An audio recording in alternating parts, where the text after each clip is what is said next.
அனைவருக்கும் வணக்கம். இன்றைக்கி பார்த்திங்கன்னா நம்ம மஞ்சள் அறுவடை பண்ணிவிட்டு அதை எப்படி வேக வைக்கணும் காய வைக்கணும் அப்படின்னு சொல்லி நம்ம வந்து காமிக்க போகிறேன். இதோ பாருங்கள், நம்ம மஞ்சளை எடுத்துகிட்டு நல்லா வாட்டரில் வாஷ் பண்ணி நல்லா மண்ணெல்லாம் போகிறது கழுவிட்டு ஒரு குக்கரில் வச்சுட்டு 10 to 15 மினிட்ஸ் நம்ம கொதிக்க விட்டால் போதுங்க. பாருங்கள், கொதிக்கும் போது கலர்ஃபுல்லாக இருக்குங்க, வீடே கம்மண்டு மணக்குங்க, மஞ்சள் நல்ல வாசனையாக இருக்குங்க.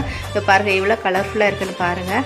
நம்மளுக்கு 10 to 15 மினிட்ஸ் விட்டதுமே நம்மளுக்கு மஞ்சள் வெந்துடும். அதில் தண்ணியிலேருந்து நம்ம தனியாக எடுத்துகிட்டு இப்போ மஞ்சள் எல்லாத்தையும் நான் தனியாக எடுக்கிறேங்க தண்ணியில். ஏன்னா நல்லாவே நம்மளுக்கு வந்து வெந்துருச்சு. மஞ்சள் வெந்ததுமே நம்மளுக்கு பாருங்கள் ஸ்மூத்தாக உடையுங்க. கையால் நம்ம உடைக்கும் போதே அது ரொம்ப ஒரு வாசனையும் அந்த கலர்ஃபுல்லையும் பார்க்கும்போது நல்லா இருக்குங்க. இதை பாருங்கள், நான் கையால் உடைக்கிறேன், எவ்வளோ ஸ்மூத்தாக உடையுது பாருங்கள். இப்போ எடுத்துகிட்டு நான் வந்து சின்ன சின்ன பீஸாக கட் பண்ணுறேன். எதனால் அப்படின்னா, நீங்கள் கடையில் கொடுக்குறதா இருந்தால் நம்ம கட் பண்ணோன்னா அப்படியே காய வச்சுட்டு நம்ம கொடுத்து அரைச்சிக்கலாம்.